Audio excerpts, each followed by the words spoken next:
Oh, you're muted, Chris. When I do these things. So I'm muted. Hello, everyone. I am so sorry we're late. We're still waiting for Madam to turn up. She has been not here right now. I know she's picking up her son and she might have had an issue. And I really hope that because she actually had an accident a couple of, I think, years ago. And it's like, that blocked her from driving. But hey, I hope that didn't happen to her tonight again. But as soon as she comes in, anyway, we are today with Brenden. And Brenden, don't excuse me. I don't want to pronounce your last name because I let you do that and introduce yourself because this is one of those last names that breaks my tongue. I've tried earlier several times and I said, nope, I'm not doing it. I let him do it himself.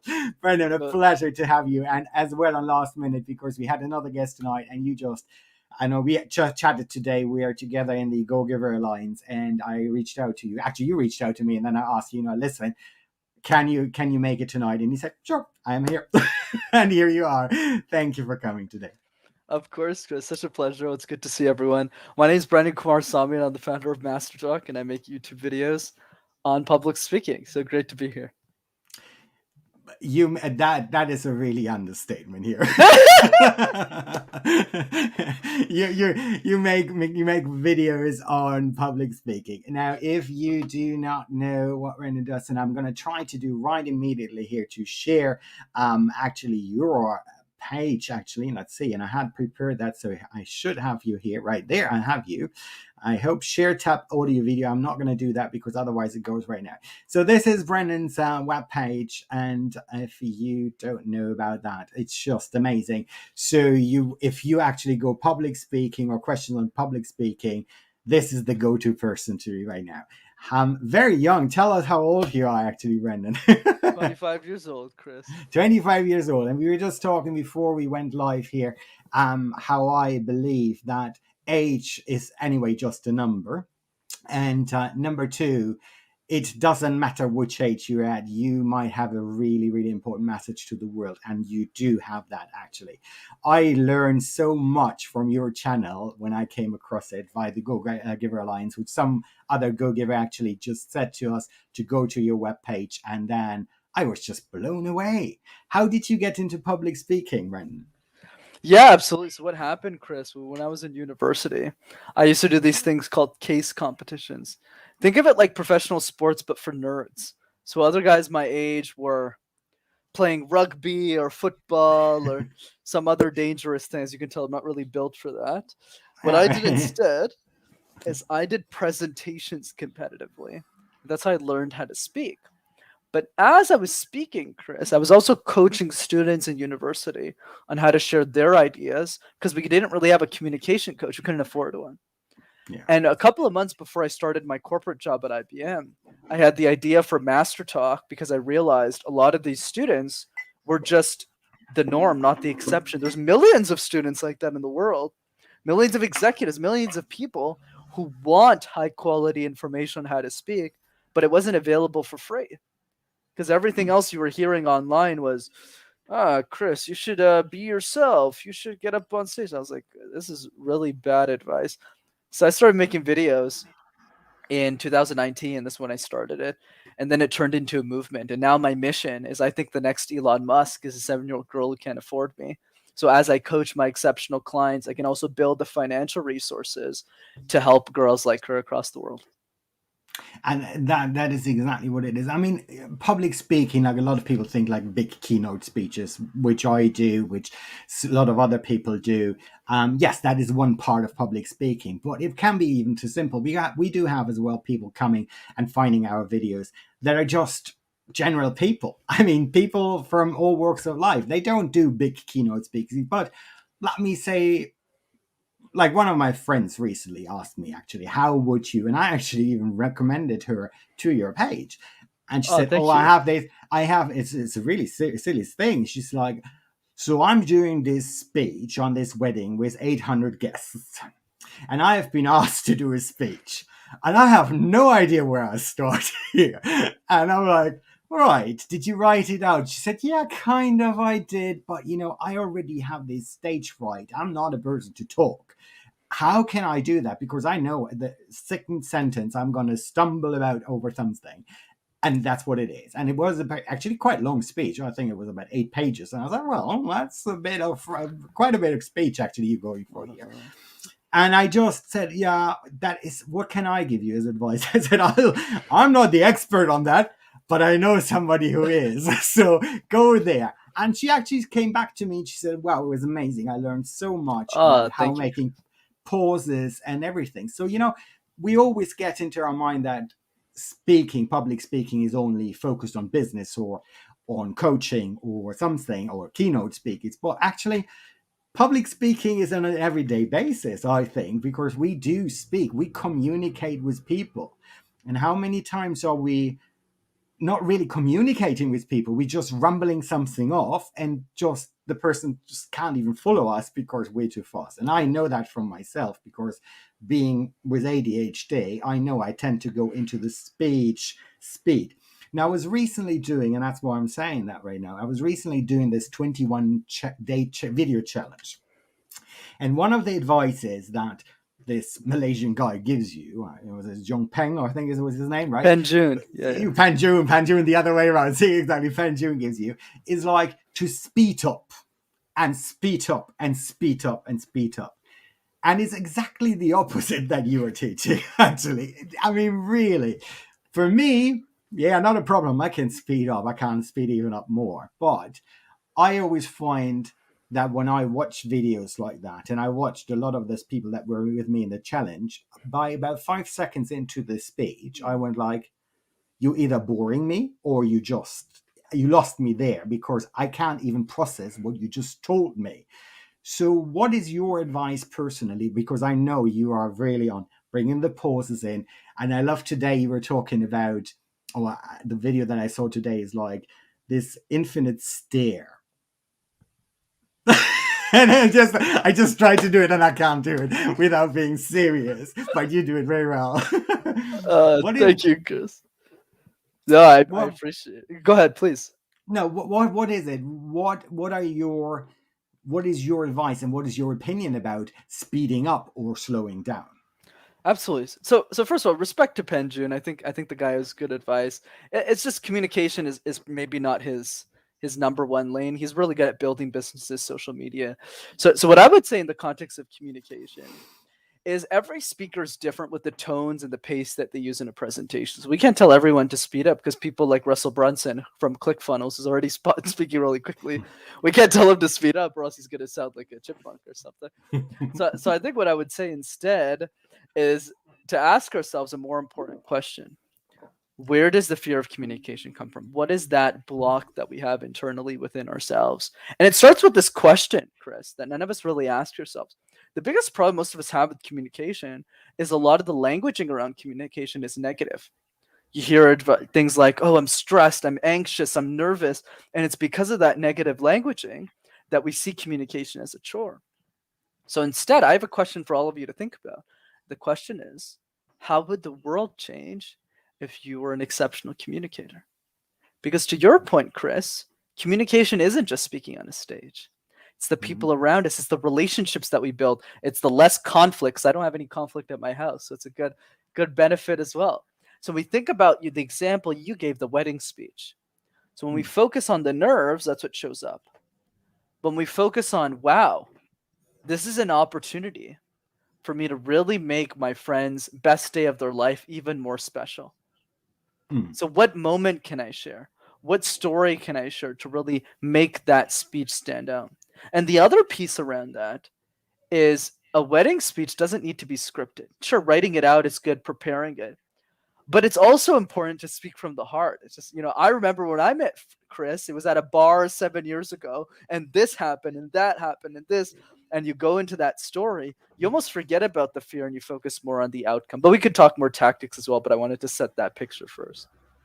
Yeah, and that is really, really important what you're saying there, because people just underestimate the importance of storytelling.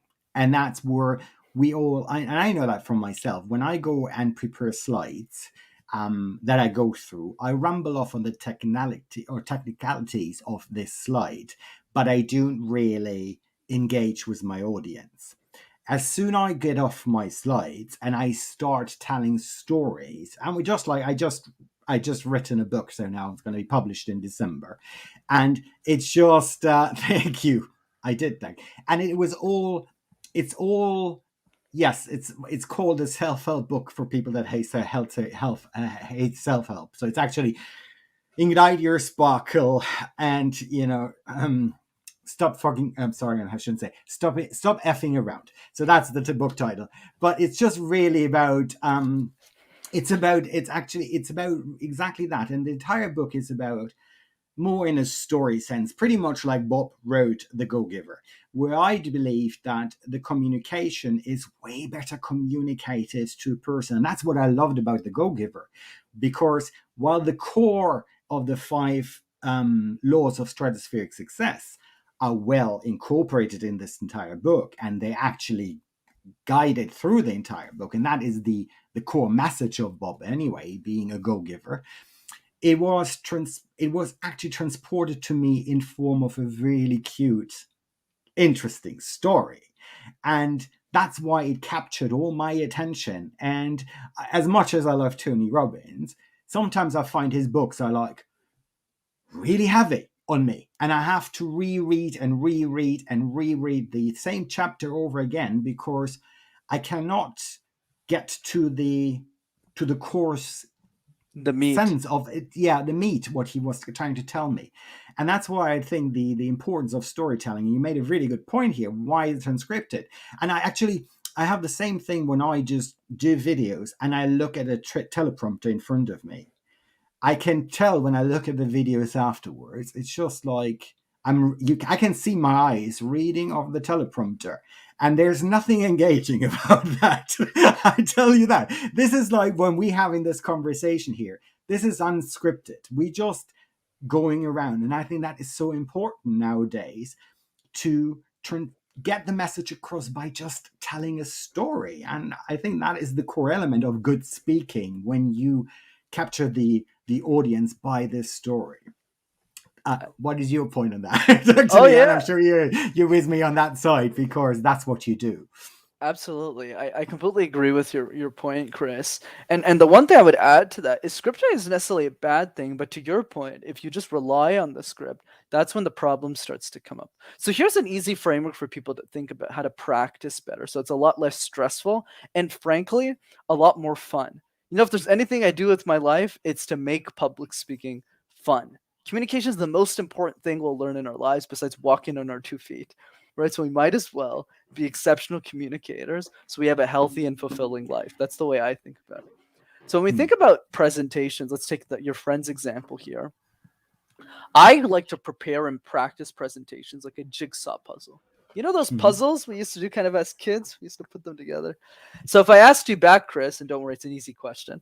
Let's say if you were working on these puzzles yourself, which pieces would you start with first and why? I'm sorry. I'm just what piece? I'm gonna tell you right immediately. The problem right now I'm having is Kelly and just said I don't have the link. I tried all the old ones. Oops, that is me. I'm sorry. I'm gonna give it to her right immediately. Oh, I'm sorry. See. This is me. I told you earlier. I am a technophobe.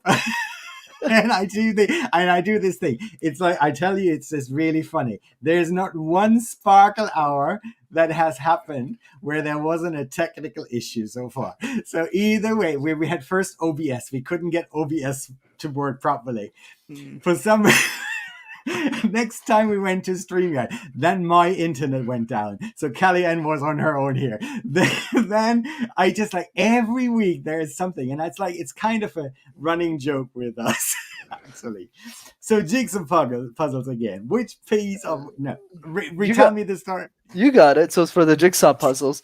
Which pieces would you start with first if you were working on a puzzle? Any. Here, let me help you out a little bit. So most people answer the edges. And the reason they're the edges is because they're easier to find, right? Because they got those little edge pieces to them, right? The Mm-hmm. corners, right? So you can easily find them in the box and put them together. and work your way into the middle. So that's what the master puzzle people have told me. This is how you do it. I'm not an expert on the puzzles. That's how we do it. But in public speaking, we do the opposite. We always start with the middle first. We always shove a bunch of content, shove. And then we get to Yeah. the presentation. We ramble through the whole thing. And then the last slide sounds something like this. Yeah, so. And there she is. Hey, what's up, Elliot? Welcome to the party. The whole thing. And then the Welcome last to the slide party. sounds something like this. Okay, does she has this sound on? And you know what? Now I can actually. No, you're no longer. See, I'm totally. I'm It in. is I'm back in the room. So Brenden, you say this, he's back in the room. This is so funny. You absolutely. I mean, just Jesus Christ, people that watching us, we do apologize. I don't know what it is, Kay, and we have a crackle in your sound right now. Crackle. Yeah, it's your microphone somewhere. Sex. That's Any it. better? Yeah, it's better. Still have some. Ren is just laughing. Still have some crack. It's the hair. No, it's not. It's just really. That's really weird. It's really loud. Let me go mic there. Yeah. How's that? Oh, that is best. That is, you're absolutely right. It is the headset. I tell you that it's the headset. Dramas. Always dramas. Almost dramas. We'll manage 1 week. We'll manage Kellyanne without a blip. Actually, we will manage one day. But you know, this is how it is, and I think it's like, see, this. I think it comes back to communication as well. You could just stress out right now, which we don't. We just take it with humor because that's how things go. We're just in a world right now where everything is over online and everything, and we're relying on technology that either works or doesn't work right there. But I find it interesting, by the way, to come back to the Jizzy puzzle. And so I did the other day, I did a puzzle, a really difficult one, which is the chameleon, actually. And this chameleon I was just doing is really difficult. But you see, this is how I think weirdly. I wouldn't start at the corner. You would have thought, oh, you look for one that is on the outside and then build yourself up. Nah, I started with a middle one or somewhere, even anyone, and I just went from there and I just built it around it. It's just really funny. But I think it's how I tick, because I always do things like I go first to the key point and then I just work my way around. And I think it's really interesting how you say that. It's just when we are like speakers or coaches, we always do that. We go to the core problem first and then we build everything around. And as you said, the content, and then we see what is the rest around it. It's just, I think, how our brains tick, actually. That's why we're in this business as well. Absolutely, Chris and Kellyanne. Great to meet you, and thanks for joining. But yeah, absolutely. So when we think about presentations, the way I always think about it, you two, is prepare your presentations like a jigsaw puzzle. Start with the edges first. Practice your introduction 50 times, not 2 times, 3 times. Do it 50 times. 50 seems like a big number, but it's not. Because your intro is like a minute or two. So going back to your friend Chris is doing that wedding speech, don't stress about doing the whole speech or practicing the whole thing because it's daunting because you make a bunch of mistakes the whole thing. Just master the first 2 minutes and make it the best introduction you ever gave in your life. Then do the same thing with the conclusion. What's a great movie with a terrible ending? Last time I checked, terrible movie, right? So same thing, 50 times the conclusion, and then tackle the middle. So that way, even if you're really nervous about communication, you'll go, my introduction and my conclusion are really, really good. I did it like 25, 50 times. Now I have that confidence I need to tackle the rest. And then do you think that, do you outline just, or do you really script your speeches? So it really depends on the person. My preference personally is when I do YouTube videos, I script and then I speak. So I don't use a teleprompter when I do videos, but I have the script next to me. But when I do keynotes, I don't script at all.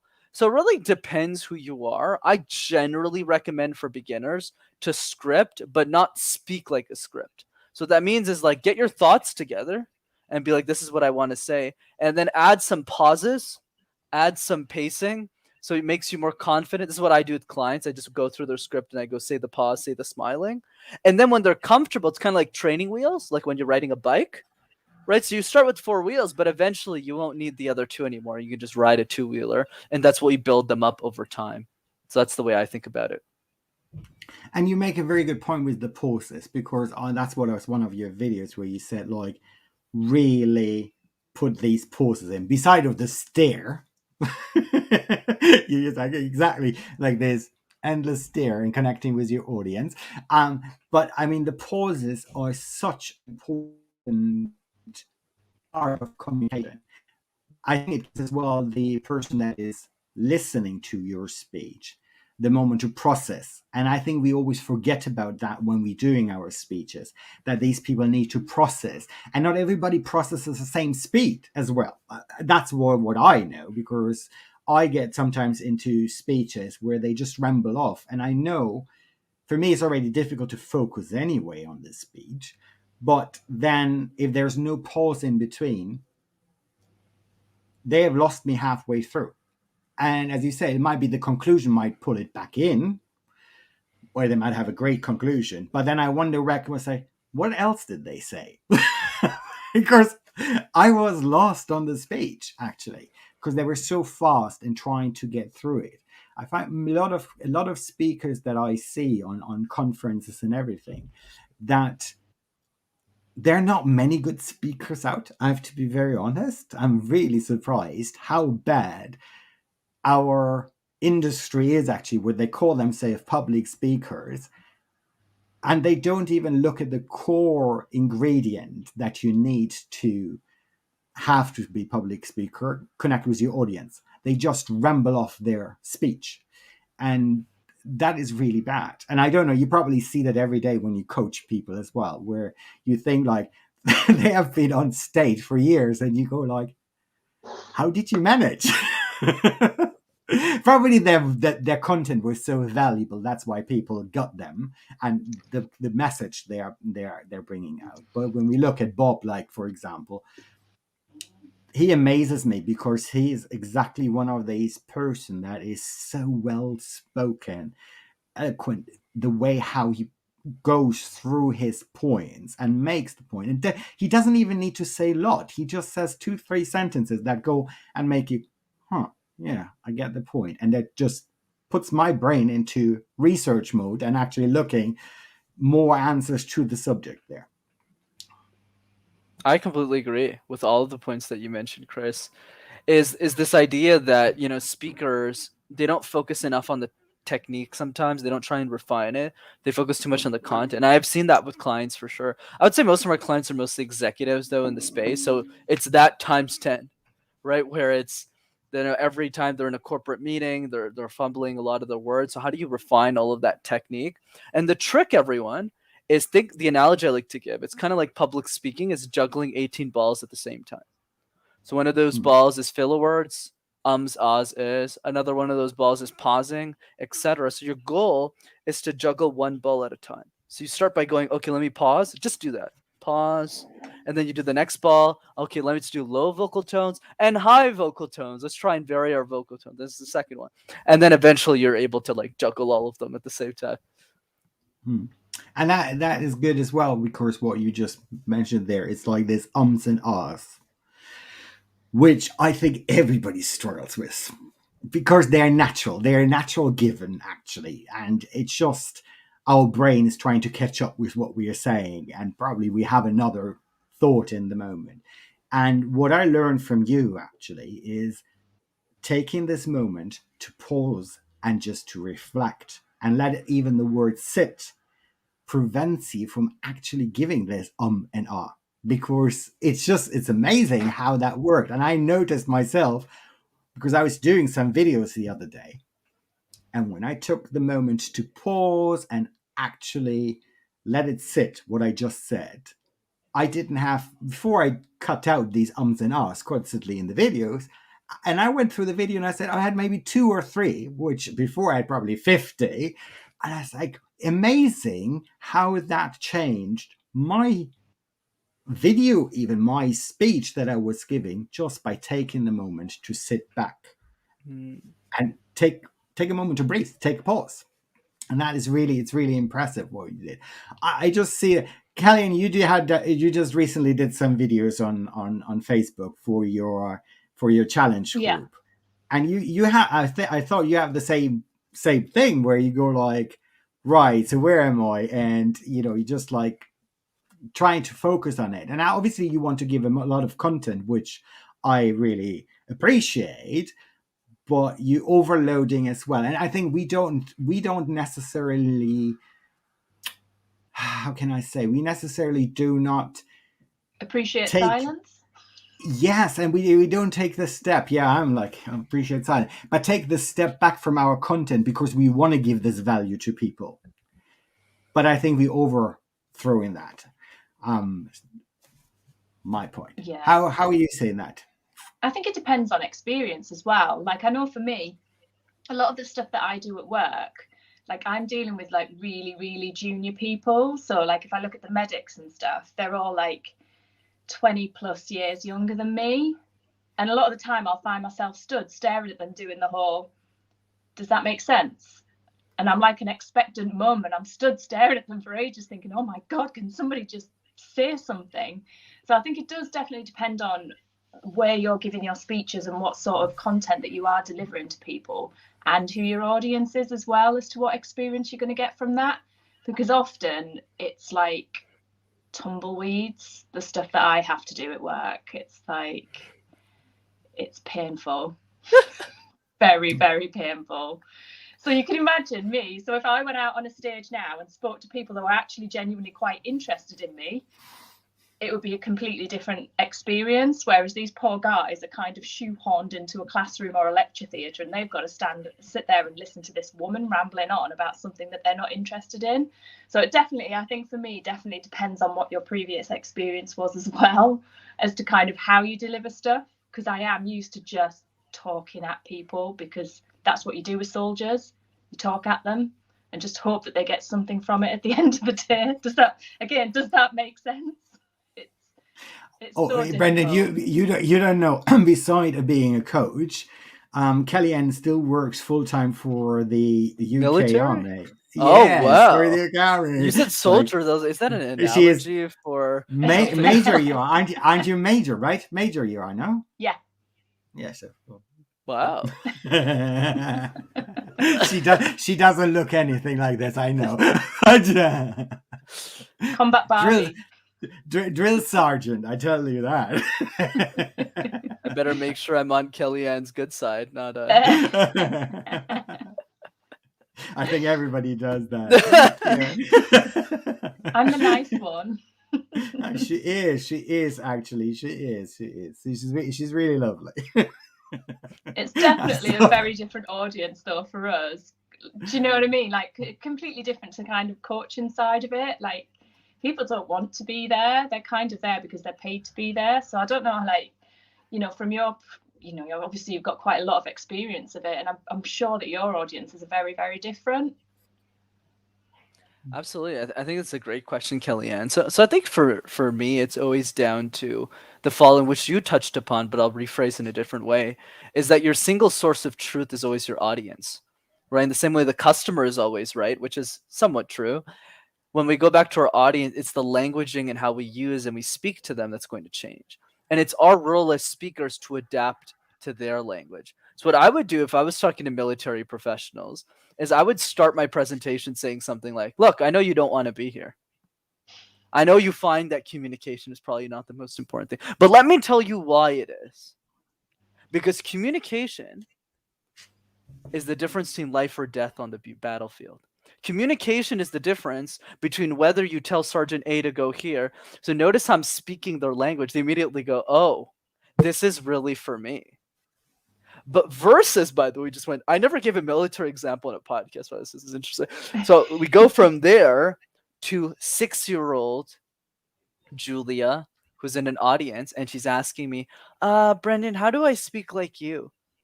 So for her, it's more something like, hey, Julia, I'll tell you a secret, but if I tell you that secret, do you promise not to tell anybody?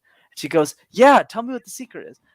And I go, the secret is if you just share that beautiful smile of yours when you present, I promise you'll be the best speaker ever. So then she gets really red in her face, and then she goes to speak because she's not looking for a battle-tested Brenden who goes, hey, look, figure this out. Communication's important to a military personnel. It's more of she just wants a boost of confidence. She wants someone to tell her that she can do it. So it's up to us to change the languaging of who we're speaking to in the tone that they usually speak with so that we have their attention. One of the points you made, I think it was today's video as well, is like, how can Well, you you've been watching a lot of these videos. I really appreciate it, Chris. I practice was basically a random word that some do with a friend where you said like talking. I think you took the example camera, and then you went to just basically talk about shots and taking beautiful pictures and everything. And I found that so interesting. This is how you get better at these things. Just random things get thrown at you. And as a speaker, when you have like, especially when you have the Q&As, they must actually ask you a question that you did not prepare for at all. So then you go like, right. And I can tell it in my face myself. It's like, yeah, even if you try to keep smiling, you're caught off guard. And I think you've given us such a great advice on that one, taking random words that might be anything. You had the camera, you said, well, I don't have anybody giving me word right now, so I used camera, and then you went off on that one, which I really loved. And I think it's exactly what you just said with the point, look at your audience and adapt to it. So you need to be on your feet to adapt to what is your input you're getting, because let's be honest, we're getting input from the audience. Doesn't matter, smiles, laughters, looks, and everything. What I get always discouraged by is, and one thing that I really learned over the years giving speeches, is I look at the audience, and when I see, sometimes I've seen, and I get really discouraged sometimes by audience, just when they had this weird look, or they had this look in their face where I thought they're not interested. And they actually, I think they really hate what I'm saying here. Funny that I thought that, because that threw me off balance. And then I get in my head, here goes my ADHD head again, processing really quickly. What did I say that offended them or that made them just not being engaged? But what really is a key moment for me, and I talked a bit recently on the podcast about it, is actually that these people might be actually the person that comes to you after the speech and says, my God, this just changed my life. And you were in your head the way they looked at you at a particular moment while they were just processing something you said, and everybody processed something differently. Your facial expression obviously is an open window, and actually a reflection of what we always think is a reflection of what you actually think, but it's not always. And that's why I think people need to get out of their head when they do public speaking, is it's not what they look or how they react. Actually, it's what you are. You are the one that's setting the tone. And if you stay on your tone and you're upbeat, and as you say, having a smile, just smile, it makes such a difference. And it actually does. So I don't know how you deal with that when you see somebody is like really gonna like having this look, and it actually, does it throw you off, or you do ignore it completely? I just start crying on stage. I go, what? Why is Kellyanne so upset with me? I'm just kidding.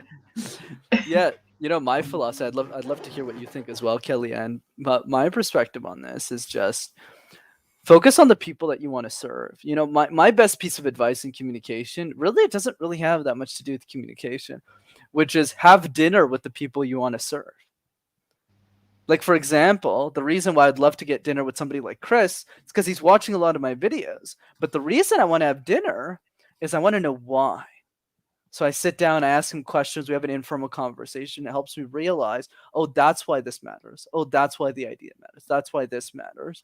And this helps me gain more information to then share my ideas better to people.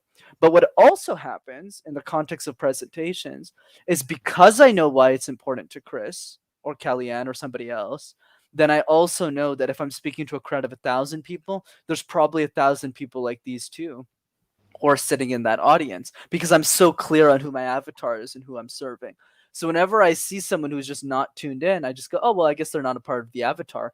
But I'm not there to serve that one person. I'm here to serve the other 998 who are like this and listening. So, and I would do a disservice to them if I let that one person affect my judgment or my ability to speak to those 1,000. Yeah, I mean, for me, I still keep going anyway, regardless. Yeah, that's you know, you have to, don't you? Like you say, you've got to keep going. Yeah, just keep soldiering on, keep marching on. Yeah. I'm kidding. But yeah, I mean, when I look at myself and like my past and everything, I was a soldier before I was an officer, so I always feel like I do connect to the guys when I'm speaking to them because I've been there and I've been in their position. And it's the same as with coaching. Again, I want to connect to me 5 years ago. You know, that is my avatar, or whatever you want to call it. So I do feel like when I am speaking that I do connect to the majority of people. Otherwise, apart from the soldiers who don't want to be there, but you know, actually I do have something to offer apparently. I think I would say, yeah, I do. And I just keep going. And that's the only way that you get better as well, isn't it? Because you keep on going and don't stop just because somebody's got a weird look on their face, or, you know, it's none of my business what they think of me. You know, as long as I'm doing the best that I can to serve the people that I want to serve, then I think that's all you can do, really. And it's never going to be perfect, is it? There's no such thing. Perfection is an illusion. And I actually wrote the other day about that. Actually, I said perfection is an illusion. And why do we procrastinate? Because we always aim to this perfection that does not exist. And another coach said that to me. And I was watching something of the Coaching Masters videos, one of the training videos. And I don't know, it was Liam or Luz was saying that. Anyway, one of them was saying, imperfect actions are still actions and they always win. And that really resonated with me because it's so true. You don't need to be perfect as long as you take the action and you actually saying that. And that's exactly where Karen says, like, I'm still doing it. I don't care. I really don't care, because I know that my value is there that I'm giving to these people. And I get my message across anyway. And it doesn't matter if it's perfect or not. It's perfect. Obviously, we all aim for perfection, but it's an illusion because there is no perfection, because everybody perceives this world differently. I mean, everybody has a different perception of perfection anyway. And that's what people don't realize, that we don't all have the same vision. We all have different quality standards that we look to. What for me seems to be an imperfect speech, thousands of people in the audience might say, oh my God, that was the best speech ever. And for me, that was just imperfect. But it's because I have this standard that I'm setting myself. But at the end of the day, it's an illusion. It's an absolute illusion. And I don't know how you think about that, but I think that is just an illusion. There is no perfection, even if you are pretty perfect on your speeches, I have to be honest. You're too kind to the both of you. I completely agree with the both. And the only point I would add to this is progression over perfection. You know, it's not about perfect, it's about progress. And if we see progress, then we win. So one example that I do this with the way I coach people, and this is what I recommend, you can just take it, is it's not about being a master speaker. That's maybe the outcome we sell, but that's not how the process works. The process is, can you master just the random word exercise? Nothing else. You don't have to speak in front of 10,000 people. You don't need to jump up and down in a YouTube channel. All you got to do is master the random word exercise. Can we do that? So the first step is just doing it. And I'm happy to demonstrate if you guys want. But side note, you do it 10 times, then you do it Please. 50 times with other people. Yeah, we can totally do 100 people too. And then after that, you go, wow, I'm really good at this. But they start saying, oh, there's no way I can do this. Impossible. And then they get it. And then I just ask them one question that I just repeat every class. And the question is, what else is possible? You said you couldn't do the random exercise, and now you can do the random word exercise. What else is possible? And then they do something harder, like the puzzle, they structure a speech. They say they can't do it, then they do it, and I say, what else is possible? And then they do the harder thing. They do the speaking, they do the pace, they do the speech. And I go, what else is possible? And I just ask one until the whole mindset changes around speaking. They go, anything's possible. And I go, exactly. So keep doing it. Love it. So should we give you the random word right now? Yeah, let's have Kellyanne do it. So Kelly, why don't you give me? You don't have to do it. I'm saying you give me the word, and I'll just give me a word. Just any old random word. That's not UK slang. I mean, sorry, that's not European slang, or else I won't understand the word. But just any word in English. I'm gonna go with gregarious. What does that? Can I have a definition? What does Oh God, I'd have to get an actual definition up, wouldn't I? I just need to kind understand. of like outgoing, quite in your face. See if I can get the actual textbook one. Sociable, like someone sociable. Very sociable, like okay, this sure. is what I love. Living in flocks. I mean, I am the flamingo. Sure. Okay, so I'll go with gregarious. So this is very off the cusp. Where I'm getting really difficult. So let's see how Brenden fares. When people ask me, Brenden, what was it about you that made you successful in life? Was it the right diet? Was it the right success habits? Was it the right idea that sparked what you did? And for me, it was just one answer. The answer is I was very gregarious. In life, being sociable, networking, building relationships is the key. It's not about what you know. It's all about who you know. So even if you're listening to this and you're shy, you're introverted, you're everything but gregarious, you would rather sit at home and read a book, my message to you is that the only way to live a fulfilled life is to live it together. To live with the people that you have yet to meet, to build the relationships with the people that can help you become who you're meant to be. So go out there and be a little gregarious. Take that extra conversation at the park with the stranger next to you. Go to the library and ask the person next to you why they're reading that book, and go to that conference you always wanted to go to, because life is built for gregarious people, and you don't need to be crazy gregarious. You just need to be a little bit gregarious. And that's my take. That's just an example of the random word exercise. And that's why he's the master. Oh, thank you. I should bring you two around whenever I'm speaking. And then Chris is just going to say, we have a master in the building. We have a master in the building. I mean, seriously. This is, guys, if you did not just tune in or whatever, and if you're watching on the replay, this is why this young man is going to go far in this world, because that is just amazing.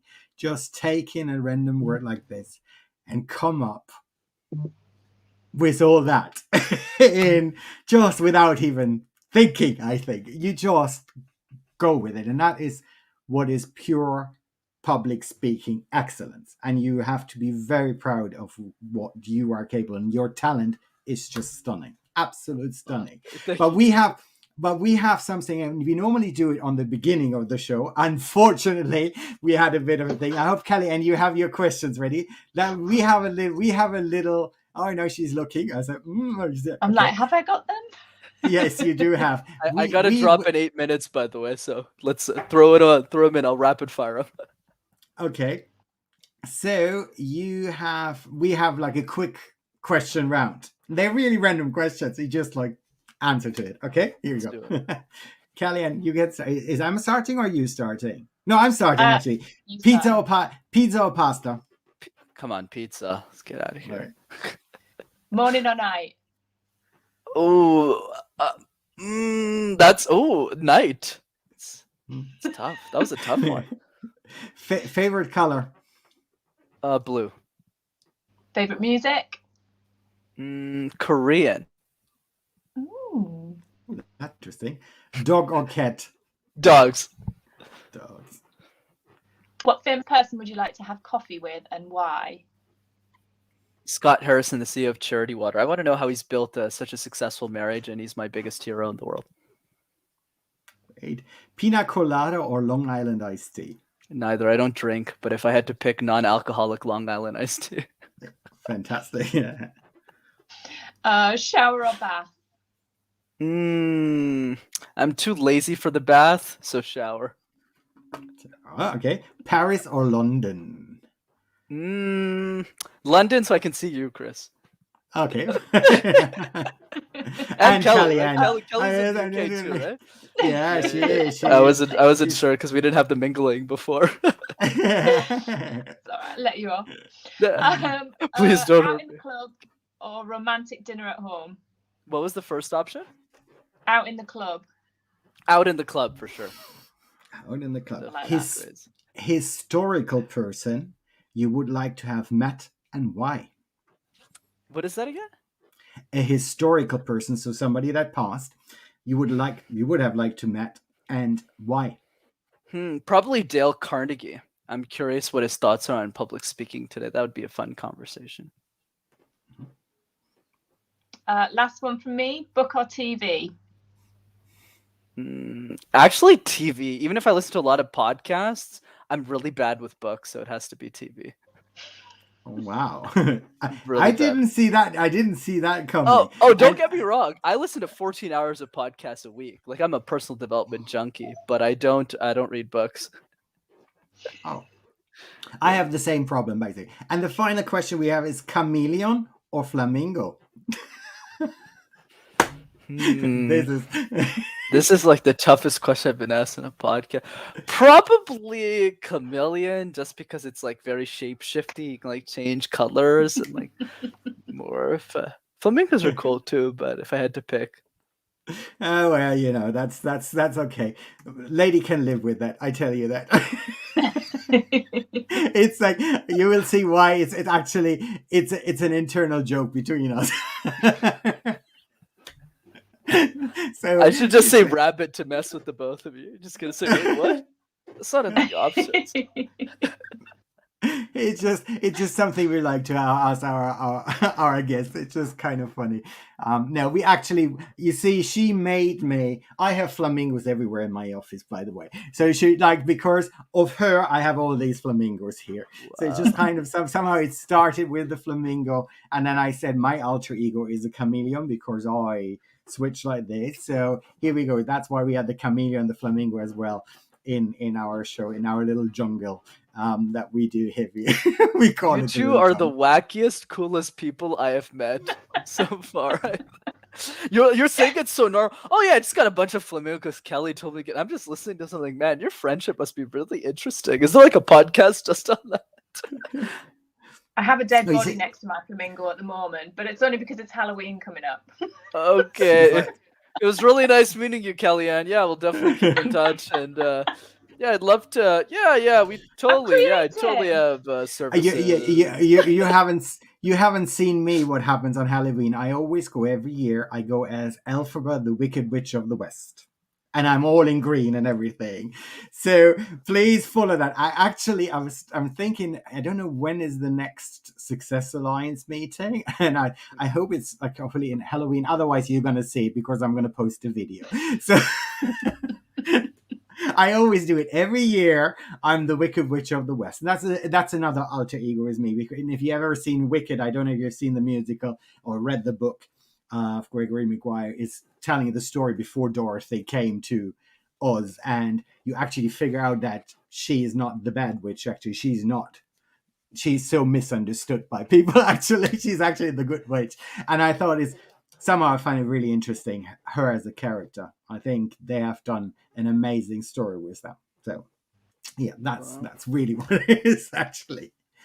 It's such an amazing thing, Brenden, how you giving advice in a way that I think a lot of coaches that will watch it and a lot of public speakers that will watch it afterwards in the replay it's just they should need to reach out. And I'm actually letting run the ticker right now on Danae, so to actually engage with you, because you're just amazing. I'm just so blown away. And I'm seeing Kelly and she's smiling the same. And I just told her earlier and I said, you don't know who we're going to have tonight as a guest. And it's such an honor. I'm stoked still today that you actually joined us, because you're brilliant. You're absolutely brilliant. You're the master. You have chosen the right name for your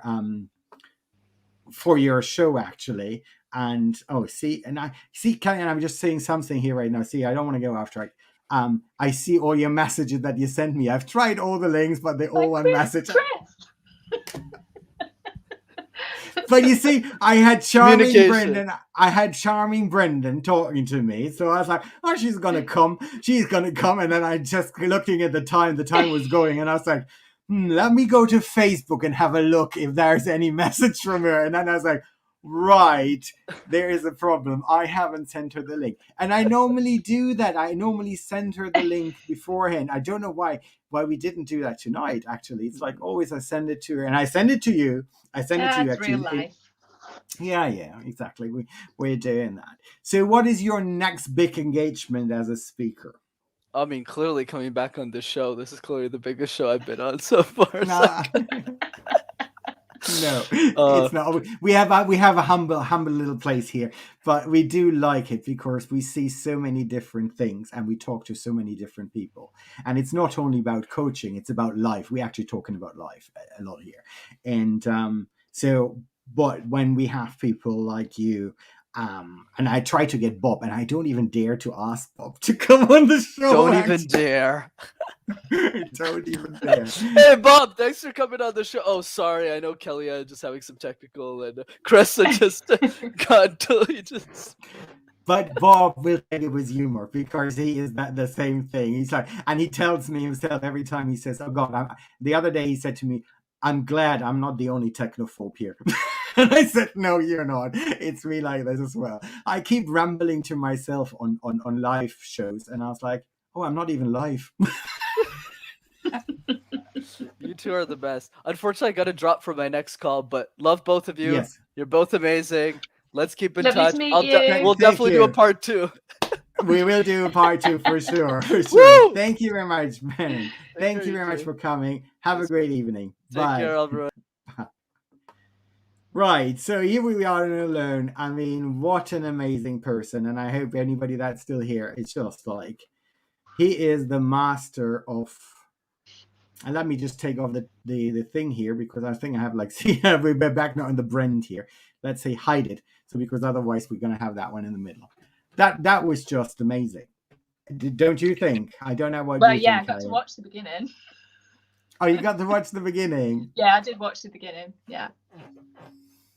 It's just when you think about it, and that's what we're talking about. I said earlier before I figured out that you were not even there.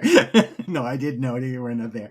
It was just one of the things what I found really interesting is as well how people misjudge, and because Brenden was before we went live, how we misjudge people and say, "Oh well, he's 25. What does he have to tell us as old, I won't say old speakers, and it's like that." But he has a lot to tell because he's so focused, crystal clear focus. When I talked this morning about the podcast, is like about your focus. Where is your actual focus? And if you don't focus on these things that you're doing, you're mediocre in everything, but you're never going to get to the peak of what you are.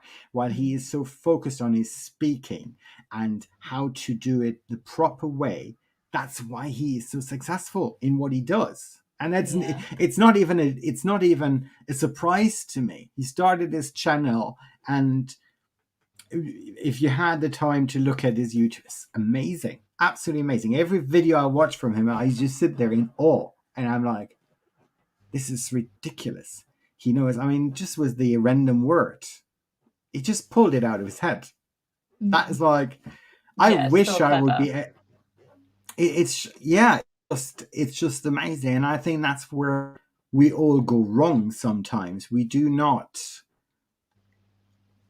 really focus on these things. We just think we have our presentation we have to go through, while actually sometimes less is way more.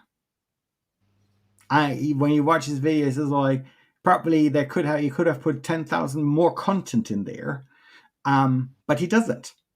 He focused on 3 like key elements on that particular episode, and he's just doing it amazingly. And I'm in the successive, that I'm in successive lines of the Go Giver, and that's how we met actually. And how people like Bob Burke, they pull the hat for him because they say that's somebody that's going far in his expertise. And he found his niche. And really, we were always talking about niching down. Mm-hmm. We need to find our niche. And that is sometimes like really, we always think we can help everybody, which we probably can, but we become mediocre in everything. And when you focus on one particular thing, for me, has become more and more the executives. And that's why when I said to you the other day, we need to as well look in our image that we're sending out. We have our fun days here, which is our sparkle hour, but we need to really focus, where are we going actually? And I think if we niche down properly, we have a way bigger impact. It doesn't matter that we have to stay on this niche, but we eventually can then, a niche always evolves as well. But he has his clear niche. There's no question about it. Really, and that's why he's so successful. 25, growing a 6-figure business within whatever time. We didn't even talk about the finances here, and that is what it is. But that's why people watch him. 15,000 followers on YouTube, and as I say, it's a very particular subject he's talking. Yeah. But while, as I said to you in the beginning, or as you probably watch, where I said it's not about public speaking in front of big audiences. It could be the day-to-day communication, and we do not even take this moment to focus on that. Because how do we communicate to our partners, children, friends, even at the cashier at the supermarket? How do we communicate to them? And what is the message that we bring to them? And it's so important to actually take a step back and reflect on what we're saying and how we're saying that to people. And I think communication is key. It is the element number one in our life. If we can't communicate, where are we going? Yeah, that's it.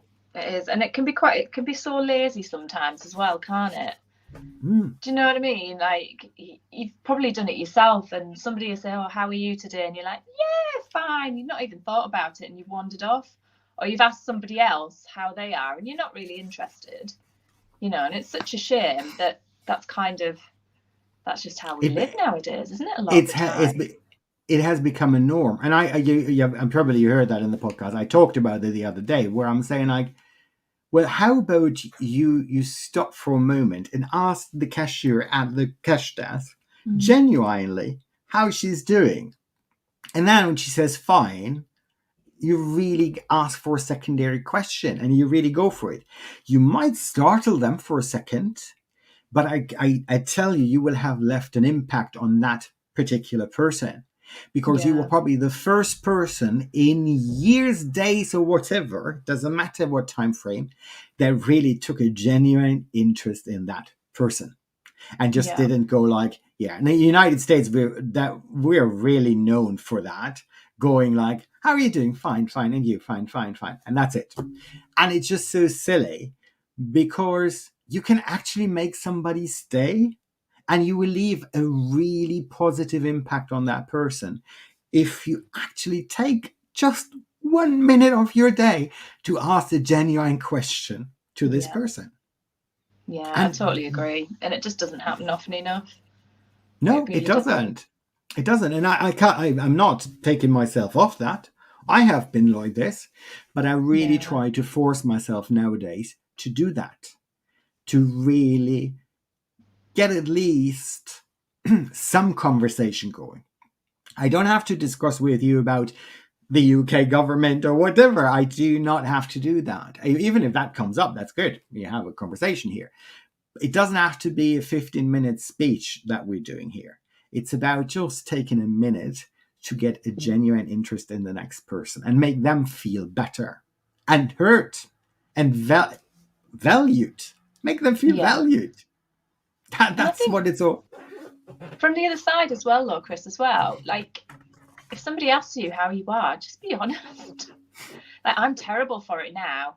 I'd be like, well, yeah, this didn't go so well this morning, this happened, and blah, blah, blah. And they're probably thinking, oh my God, I'm not interested. But, you know, like you say, communication is key. And I genuinely think you should be honest about these things. And I never used to be. I would just like brush over the cracks and be like, yeah, everything's fine, even though I was like dying inside. But I just think you should just be honest. I can't see anything wrong with it. And that I see the recently in the newspaper that I was reading some article 2 days ago about the effect that the pandemic had on the mental health of people, and that we don't even see it right now, that it's just the tip of the iceberg that we're seeing right now. But actually the mental health services are over flooded already now. They're already cracking into places because people are in complete isolation ever since. And the little communication that they used to have been taken away from them already. And now we see these after effects, actually, because, again, society teaches us, don't be too personal. And it's kind of funny. It is like this. Because when you look at a 3-year-old child, if you ask a 3-year-old child, he will tell you his entire life story of the day. He doesn't care. It's like, you know, but our society pushes us more and more into a form that we are not.